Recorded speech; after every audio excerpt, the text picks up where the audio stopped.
It was 11:47 p.m. when I saw her name light up on my screen. Mary Walsh, my wife, the woman I buried 5 years ago. For a long moment I just stared at the monitor. The glow from that old laptop felt too bright, too alive, like it knew something I didn't. I thought my eyes were playing tricks on me, but the subject line didn't change. Still here, Henry. My throat went dry. My fingers hovered above the mouse but didn't move. It couldn't be her. It had to be spam or maybe some cruel prank. But the address was hers, down to the old signature she used when she sent grocery lists and love notes from that same account, Mary Walsh, 58 at Gmail. I whispered her name once, half hoping the empty room would answer back. The silence hummed steady and low, the way it always does when you've been alone too long. I could feel my pulse in my hands. I opened the email. It said, "I never left you, Henry. Play our song again." That was it. No greeting, no explanation. Just one sentence and an attached photo. It was a picture of us, 20 years younger, sitting beside the old piano in our living room. The same photo I kept in a frame near the coffee maker. Only this one was clearer, newer. And in the lower corner, the date read, yesterday. I sat back, the chair creaking under my weight, my chest tightening as if someone had turned the air too thin. The email blinked quietly on the screen, waiting. I couldn't look away. "If your late wife emailed you tonight, would you hit reply?" For a second, I thought about closing the lid.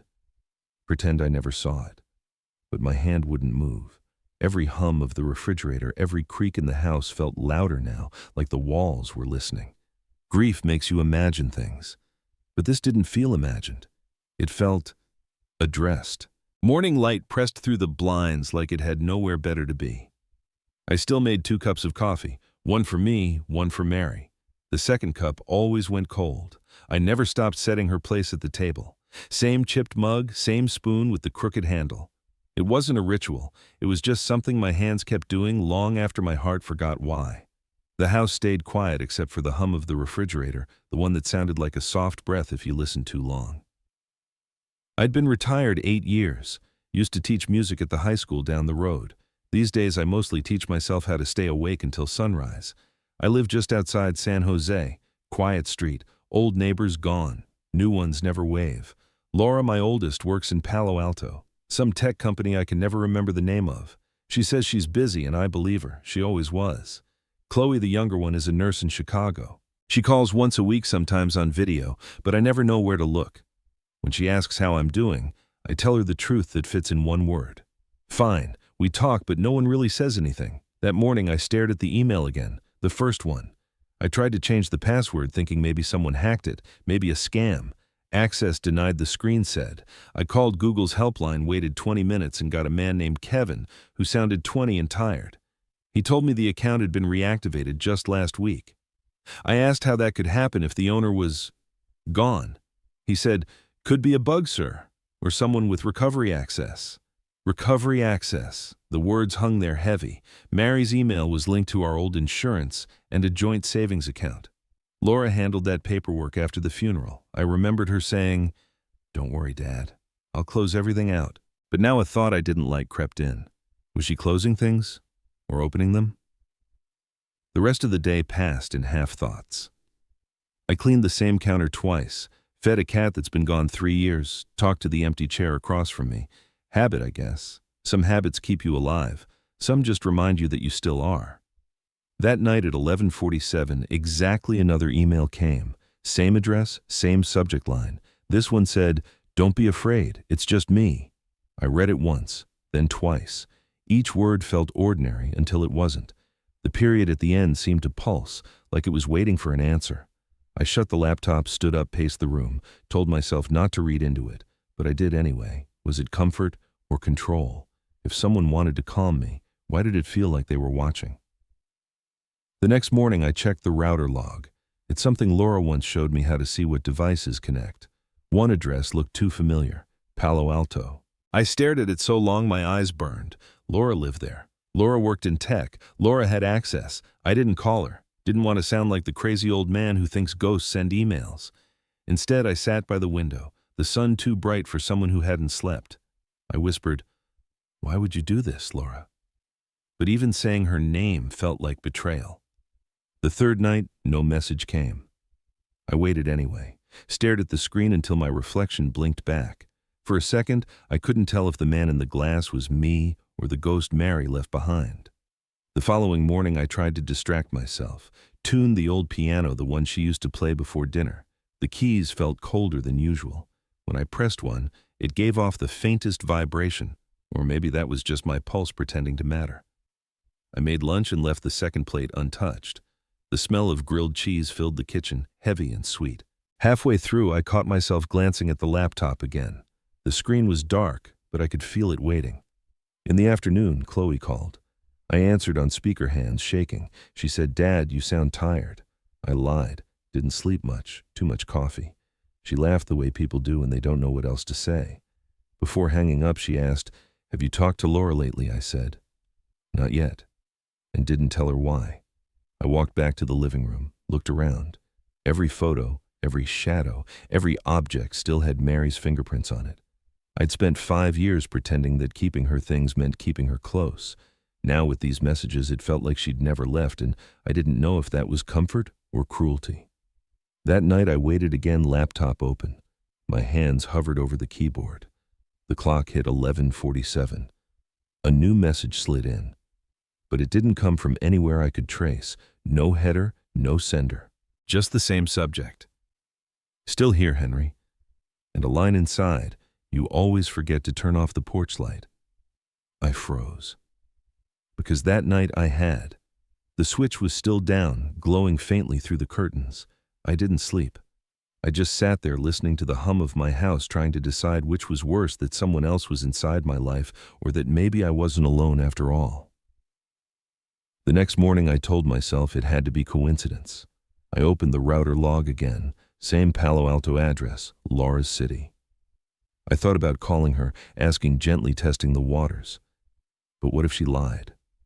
Or worse, what if she didn't? I spent the whole day rehearsing conversations I'd never have. Every time my phone buzzed, I thought it was her. It wasn't. By sunset, the sky turned the color of rusted copper. I sat outside with my coffee, felt the cold creeping in. I said to the air, "Mary, if you're really there, stop before I start believing." Inside, the laptop waited. The little green light blinked once. I went to bed without checking. But even in sleep, I could feel that pulse of light behind my eyelids. The next morning, the inbox was empty. I didn't feel relief. I felt something worse, anticipation. And that's when I noticed the detail I hadn't before. Each message, every one, was sent from my own Wi-Fi. I stared at the router like it could explain itself, but it just blinked steady, patient, and alive. Maybe it wasn't Mary's ghost. Maybe the ghost in the house was me. I remember the day we buried her. Everyone said the same things people always say. She's in a better place. Time will heal you, as if grief were a clock you could reset. When the guests left, I stayed by the piano. Her last song was still on the stand, half finished. The notes looked like handwriting, shaky and alive. I told myself I'd finish it someday, but someday never came. After that, mornings became quiet in a way that felt deliberate, as if the world had lowered its volume out of respect. I stopped answering the phone unless I knew the voice, stopped opening mail unless it had my name spelled right, stopped believing that silence meant peace. Sometimes I caught myself speaking out loud to her chair, not prayers, just weather updates. "I mowed the lawn today. It's supposed to rain tomorrow." Words meant to fill the space before they collapsed on themselves. Grief doesn't fade. It waits. It just needs a password. Maybe it wasn't Mary's ghost. Maybe the ghost in the house was me. If this story feels a little too close to home, you're not alone. Let me know in the comments how it made you feel. I read every one. And don't forget to like and subscribe. More stories like this are waiting for you. All right, let's go back to where it all started.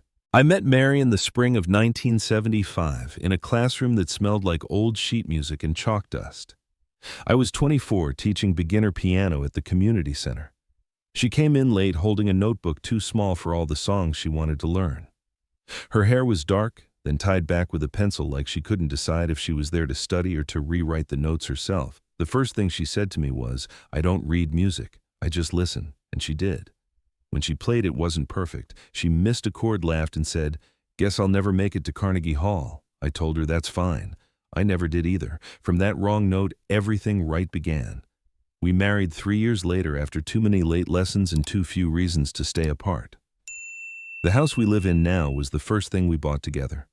Back then it was smaller, noisier, full of dust and promises. She painted the kitchen yellow, said sunlight deserved a room of its own. We filled that house with music before we filled it with furniture. Mary taught children from the neighborhood small fingers learning big songs. I'd come home from school and hear them laughing through the walls, the sound of clumsy scales turning into melody. When the kids left, she'd stay by the piano singing while she cooked. Her voice filled the house before her body even entered it. Sometimes I played along off-key on purpose just to make her smile. We had our fights sure about Bill's noise the way I never remembered garbage day, but we always ended them the same way. One of us would hum the first bar of our song and the other would finish it. We used to say music was our apology language. Then came the quiet years. Mary started coughing first in winter, then in every season. Doctors said it wasn't serious until it was. The day she was diagnosed, she held my hand tighter than she ever had. She didn't cry, not then. I did enough for both of us. Treatment made her voice softer, but she never stopped using it. She recorded small notes on her phone, whispered reminders into email drafts she never sent. She said she liked the sound of keys clicking. It made her feel alive. I still remember the last night. She was sitting in bed, laptop on her knees, typing slower than usual. When I asked what she was writing, she said, "Nothing urgent, just something for later." Then she smiled, weak, patient, and told me, "When the house goes quiet, play our song." That night, the house did go quiet. Too quiet. I kept my promise for a while. Every evening, I'd play that melody until my hands shook from memory instead of age. But the music started to sound wrong without her voice beside it, so I stopped. A week after the funeral, I opened her laptop. She'd left behind a folder called Mary's Drafts. Most were half-written notes, grocery lists, lesson plans, reminders. But a few were for me, short things, domestic things. "Don't forget the garden. You'll need new curtains come spring. Tell Laura she hums flat when she's nervous." Little sentences that read like breaths caught in time. I printed them out and kept them on the fridge, pretending they were still fresh. They became the wallpaper of my days, quiet, familiar, and impossible to remove. Sometimes when the house felt heavy, I'd read them aloud. It didn't make me feel better, but it made the silence sound less alone. After a while, I stopped playing altogether. The piano gathered dust, its keys turning the color of old teeth. Sometimes I'd walk past and lay my hand on it, waiting for a sound that never came. Grief has its own kind of music. It plays in silence, in the echo between breaths. I thought if I stopped listening, it would stop playing. But it never did. Even now, when the house creaks at night, I almost hear her warming up in the next room. And sometimes I find myself whispering, "If you're still listening, Mary, I'm still trying." I started keeping notes. Not of what the emails said, just when they arrived. Every night, the same time, 11:47 p.m. It didn't matter if I was awake, asleep, or halfway down the hall. When I checked, the inbox would be waiting, glowing quietly like it had been holding its breath. At first, they came every other night, then every night. Always the same subject line. "Still here, Henry?" Always the same signature, Mary. I told myself it had to be automated somehow. Scheduled thing Mary had set up years ago, and I'd just never noticed. But deep down, I knew she never scheduled anything. She was the kind of person who wrote birthday cards the morning of. By the fifth message, I started looking for patterns, the wording, the rhythm, the way she used commas. All of it matched her old emails, even the font. Whoever or whatever was doing this knew her down to the typo. Once I thought maybe I'd typed them myself in some late-night confusion. I checked the sent folder. Nothing. I checked my own drafts. Empty. One night I shut the laptop, completely unplugged it, and went to bed. But when I woke at 11:47, my phone buzzed with a new notification. Same message, same timestamp, even though the laptop was off. I remember sitting there in the dark, staring at the glow of that tiny screen. Half of me wanted to call the police. The other half wanted to call her.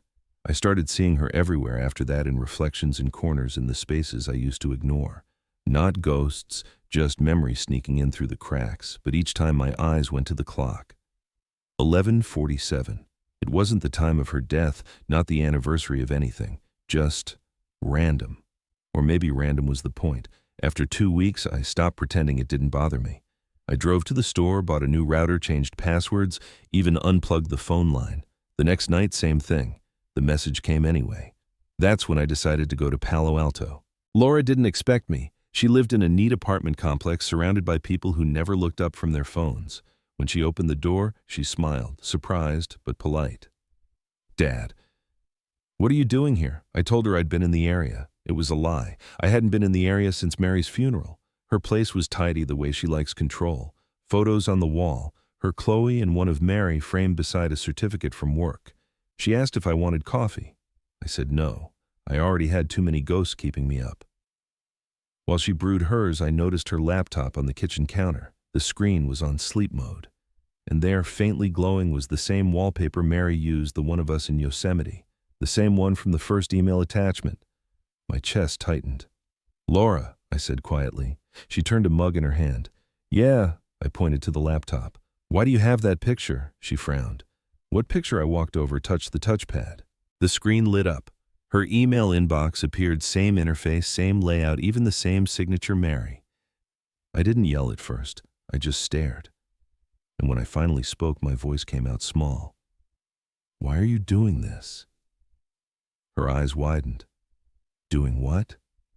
"The emails," I said. "The messages from your mother." She froze, mug halfway to her lips. "Dad, what are you talking about?" I told her everything, the time, the wording, the way it matched Mary's old style.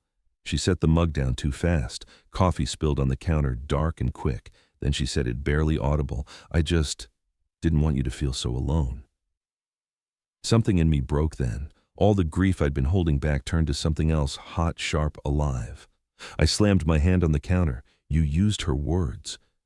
You broke into her account. She shook her head. Tears coming fast. "No, Dad. I didn't hack anything. I restored the drafts, the ones she wrote before she died."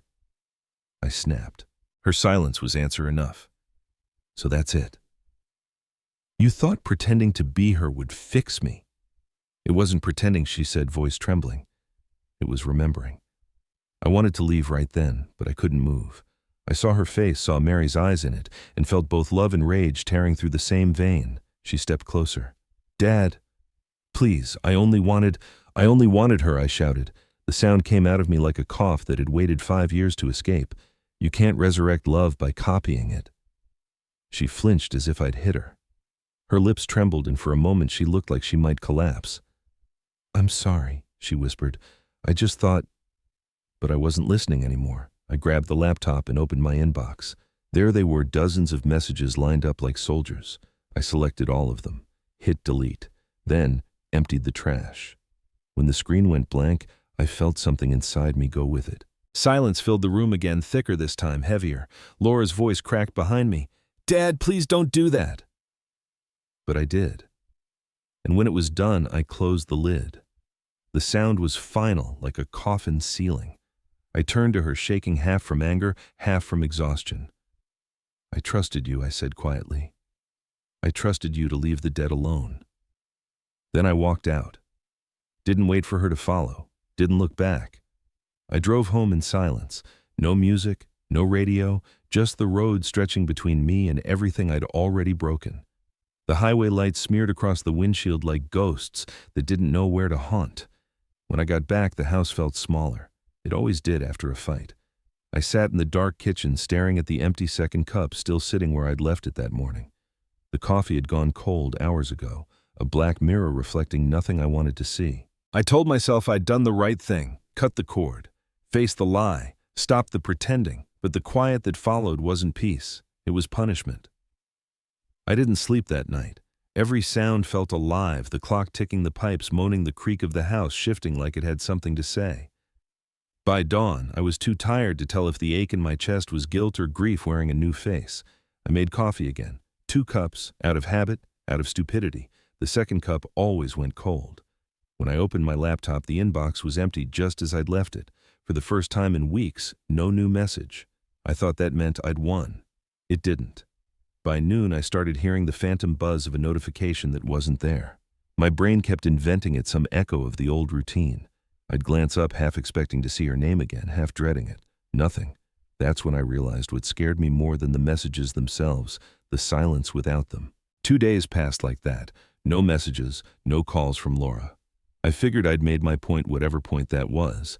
But the anger that had felt righteous now tasted bitter, like old medicine. I kept replaying what I'd said, the look on her face, the way my words landed like a slap I didn't mean to give. On the third day, something changed. When I turned on the laptop, my email client glitched, froze for a second, then opened to a folder I'd never noticed before. Drafts. I almost closed it out of instinct, but the first subject line stopped me cold. To Henry, unfinished. The date 5 years ago. The sender, Mary Walsh, 58. I clicked it open. Her words appeared slow, as if the machine had to remember them one by one. Henry, if you're reading this, you're still here, and that's all I ever wanted. I asked Laura to help me keep writing. She promised she'd keep my words alive, even if I couldn't. Don't be angry at her for that. I made her promise. Love isn't supposed to end, Henry. It just changes keyboards. I sat there, eyes burning. My throat felt like it had forgotten how to swallow. I scrolled through the rest, half-finished notes, unsent emails, things she'd typed during treatment. Some were simple reminders. Buy more tea. Check the garden fence. Others were messages I wasn't meant to see. Laura worries too much. Henry doesn't say enough. Maybe love is just a good memory that refuses to die. I found one final line hidden at the bottom of a draft.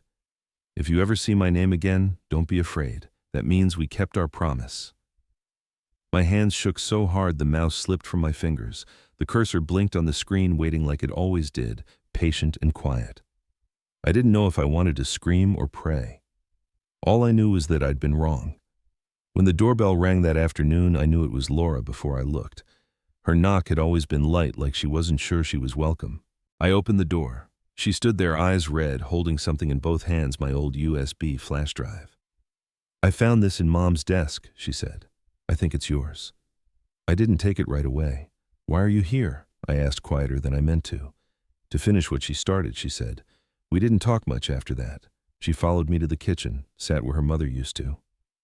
The house felt less angry with her in it. She told me everything. After Mary passed, she'd found a set of unsent drafts and audio clips in the cloud. She thought sending them would help me let go, would make me feel like Mary was still part of the conversation. It wasn't supposed to hurt you, she said. I just wanted you to feel less gone. I wanted to tell her she'd failed, but the words wouldn't come. What came instead was the truth, slow and heavy. I made you a ghost too, didn't I? Laura looked at me, then the same way Mary used to when she thought I was being stubborn. She smiled, small and tired. You were grieving. I was guessing. Neither of us was right. We sat like that for a long time. The sun crawled across the floor, touching the edge of the piano. Dust floated through the light, lazy and gold. I thought of Mary's hands there, her laughter, her voice filling the space that now only knew echoes. Laura stood up and walked to the piano. Do you remember what she used to play when you were upset? She asked. I nodded. The same song I stopped playing. She sat down and pressed a single key. The sound wavered, weak, out of tune, but it was enough. I joined her. 2 hands, 1 melody, half remembered but whole again for a moment. We didn't speak, didn't need to. The music said everything. When the last note faded, Laura whispered she'd be proud. I said she'd tell us both to practice more. That made her laugh. The first real laugh since all of this began. We decided to check the drafts together to see what else Mary had written. Most were empty, a few corrupted, but one stood out, timestamped that very morning. We looked at each other. I didn't write that, Laura said. I clicked it open. It was a single line, no subject, no sender information, just words sitting there, quiet as breath. If someone writes in my name, Henry, forgive them. The cursor blinked at the end, waiting for a reply. Laura covered her mouth. Dad. She whispered that wasn't me. I didn't know what to say. Could have been a glitch. Could have been a delayed send from years ago. Could have been Faith trying on new clothes. I didn't need to know. I turned to her, took her hand and said, then maybe it's both of us who were forgiven. She nodded, tears running, but soft this time. We sat in the quiet again, and for the first time in years it didn't feel empty. That night before bed, I opened my inbox one last time. All the old emails were still gone, but the screen glowed warmer than before, like it remembered something kind. I wrote a new message. To Mary Walsh, 58 @gmail. Subject, I forgive you. Then I hesitated, added one more line. For both of you. I didn't hit send, not yet. I just sat there watching the words, feeling the weight of everything I'd deleted and everything I'd finally understood. Then from the corner of the screen, a small notification appeared. One new draft saved, and for reasons I can't explain, that felt enough like an answer. I sat there for a long time after reading that message, long enough for the light outside to change colors, long enough for guilt to find its way in. I kept thinking about the day Mary died, how Laura had stayed late at the hospital, handling every form, every detail I couldn't bear to look at. She was the one who made the calls, who spoke to the doctors, who told Chloe over the phone, voice breaking but steady. I hadn't thanked her, not once. Instead, I'd punished her for trying to keep what little of Mary still remained. Maybe she wasn't trying to trick me. Maybe she was trying to finish what her mother started, teaching me how to listen again. I remembered how Laura used to sit by the piano when she was little, begging to play along with us. Mary would nod toward me and say, "Let her lead Henry. The music sounds better when you follow." And now here I was, decades later, still refusing to let anyone lead me out of my own silence. I whispered to the empty house, "I'm sorry, kid. You were just trying to love me the only way you knew how." The walls didn't answer, but the echo did. It sounded a little like forgiveness carried through the dust. Before I shut the laptop, I noticed something else in the corner of the screen, a small audio icon, gray and half hidden beneath the toolbar. For a moment I thought it was nothing, just an old file lingering. But the name caught me, maryfinal.wav. I hesitated, then pressed play. Static filled the room, first faint and uneven like the sound of wind through curtains. Then her voice, thin but unmistakably hers. "If you're hearing this, it means you kept the promise. Don't let the house forget music, and if someone ever writes for me, let them. It means they still love you enough to try." Her voice cracked on the last word. The recording ended there abruptly, like a door gently closing. I sat back, eyes stinging, chest hollowed out, but lighter somehow. The silence that followed wasn't empty anymore. It had a pulse. Maybe that's what she meant all along. Maybe love doesn't haunt you. It harmonizes quietly until you're ready to join back in. I whispered, "I hear you, Mary." Then softer, and I'm listening this time. Morning came softer than I expected. The light slipped through the blinds without asking, laying stripes across the kitchen floor. For once, I didn't mind it. The air felt lighter, like the house had exhaled after holding its breath too long. The inbox was empty. No drafts, no notifications, no ghosts waiting for me in the corner of a screen. I half expected disappointment to hit me, but it didn't. The quiet wasn't heavy anymore. It just was. I made coffee, 2 cups, one for me, one for her. The second cup still went cold, but it didn't ache to see it there. It felt like a habit that had earned the right to stay. I carried both mugs to the living room.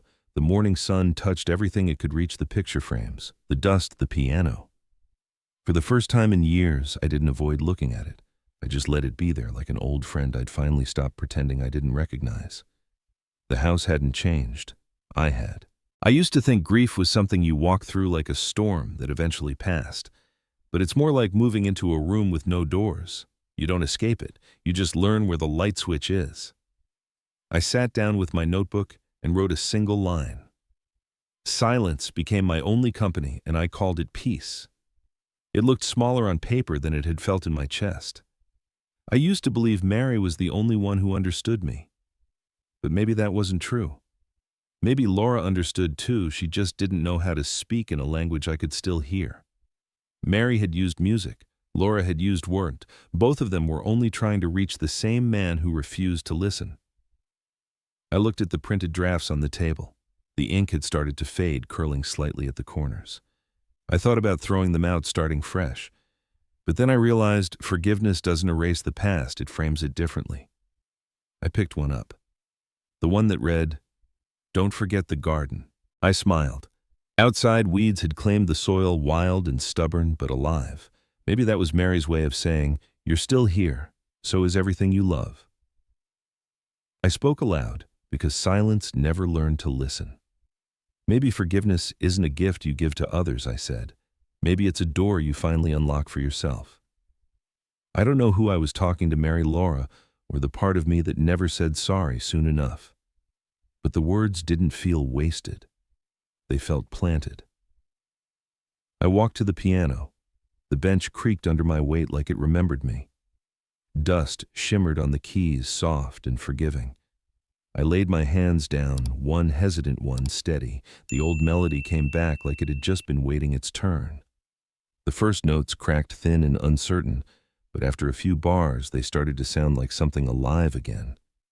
I played the song Mary used to hum when the world was too loud for her, the one she said could quiet even the rain.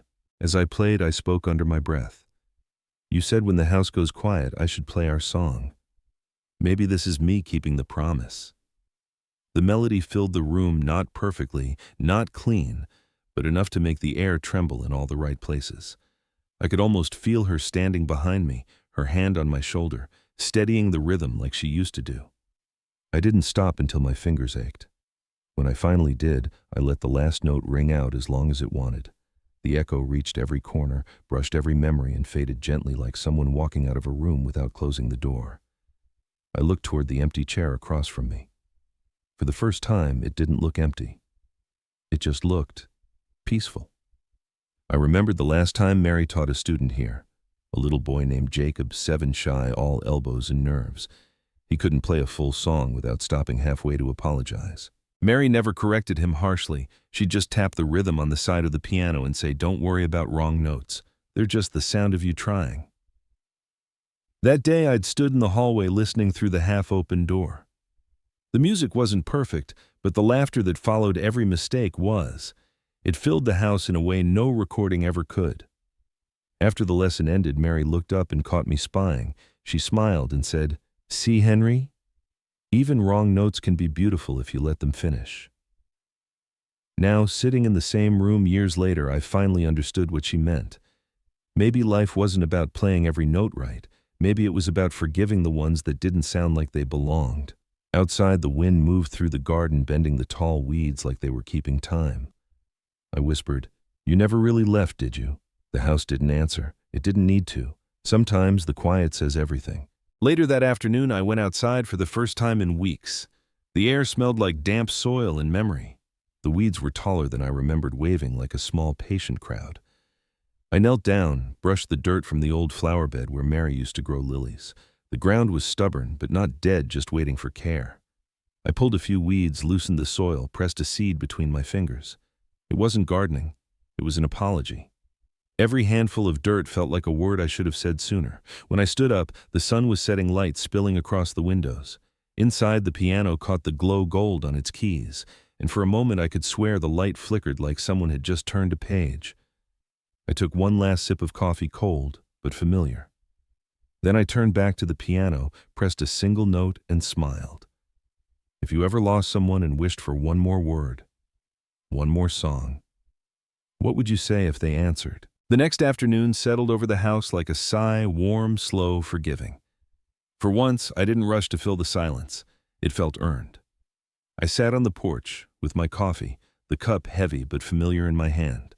The garden stretched in front of me, wild and alive again. A few of the lilies had started to push through the soil, small green notes in the dirt. Mary would have liked that. She always said flowers had better timing than people. Inside, the piano waited. But I didn't play. Not yet. I just listened the wind, the distant hum of a car, the creak of wood under sunlight. It all sounded like a song trying to remember itself. That night I opened the recording again. Mary's voice filled the room, fragile but steady. If someone ever writes for me, let them. It means they still love you enough to try. This time I didn't cry. I just nodded. I know I whispered. I finally understand.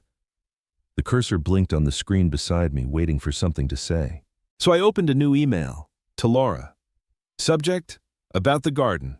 I typed slowly, every word a step across old ground. Hi, sweetheart. The lilies are coming back. I think your mom had more faith in that soil than I did.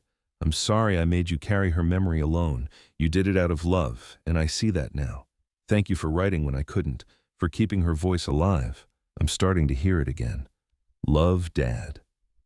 I stared at it for a long while before pressing send. The whoosh of it leaving felt lighter than I expected, like exhaling after years of holding a note. Minutes later, my phone buzzed. A call from Laura. "Hey," she said, soft but steady. "Hey," I replied. "I got your email." "Yeah," I said. I wasn't sure what to say. "You said enough." There was a pause, not awkward, just full. Then she asked, "How's the piano?" I smiled. "It's not broken," I said. "Just needs to be played again." She laughed quietly, the same laugh Mary used to make when something finally made sense. "I'll come by this weekend," she said. "We'll tune it together. I'd like that." After we hung up, the house felt different, still quiet but no longer hollow, more like a pause between verses. I walked to the piano and lifted the lid. The air smelled faintly of dust and sunlight. I placed one of Mary's old drafts on the stand, creased, fading, but still legible. Beside it, I set a blank notebook. Old words, new space. I pressed a key, then another. The sound was rough, uneven, but honest.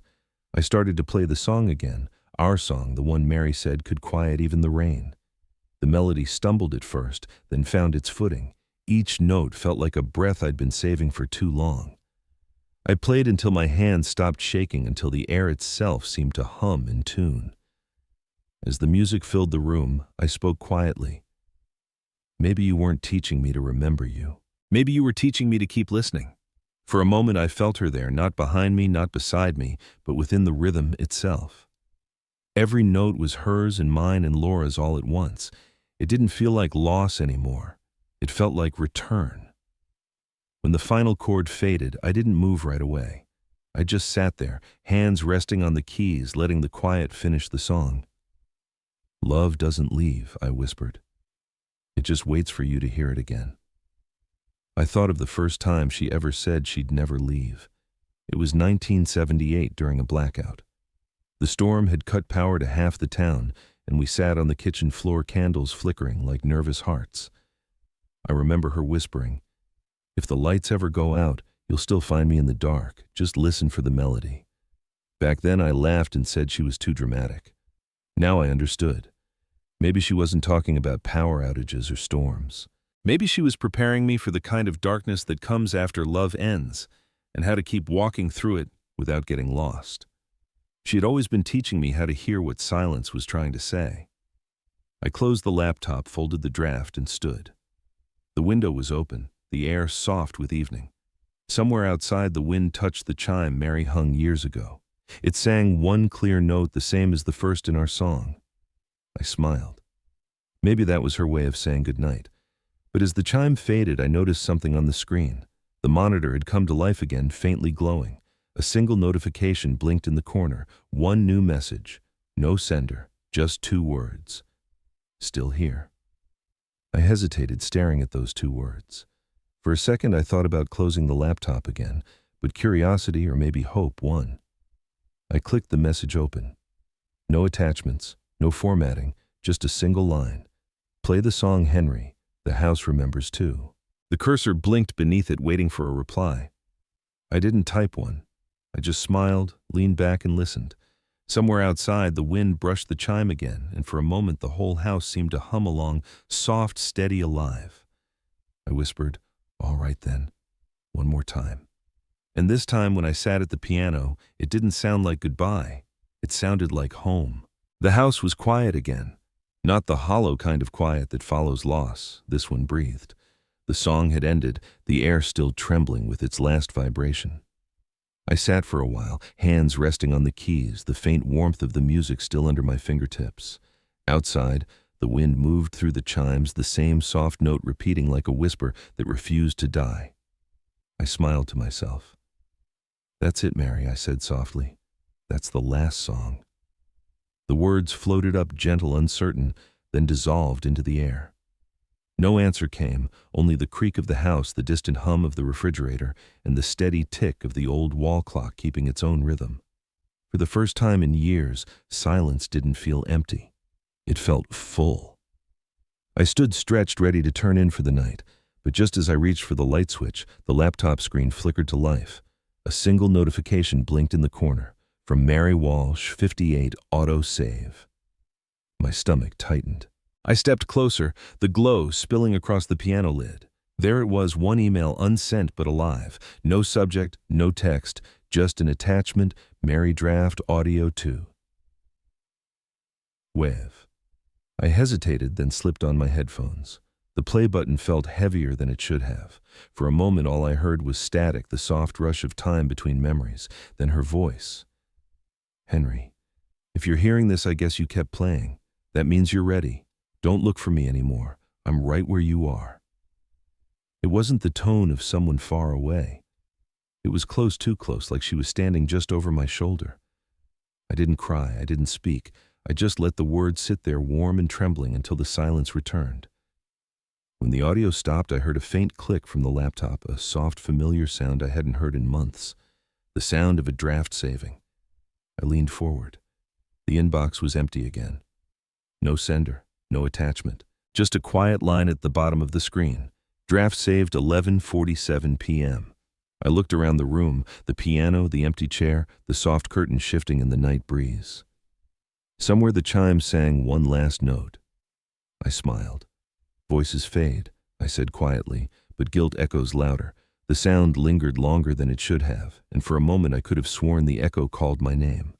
If you've ever opened an old message you weren't ready to read, if you've ever wished one more word could bring someone back, then maybe this story was meant for you. Tell me, what would you do if the past suddenly answered? Leave your thoughts below, and if the echoes in this story stayed with you, subscribe, share it, and help keep these voices alive. Because sometimes the only thing stronger than silence is someone finally listening. Thank you for watching.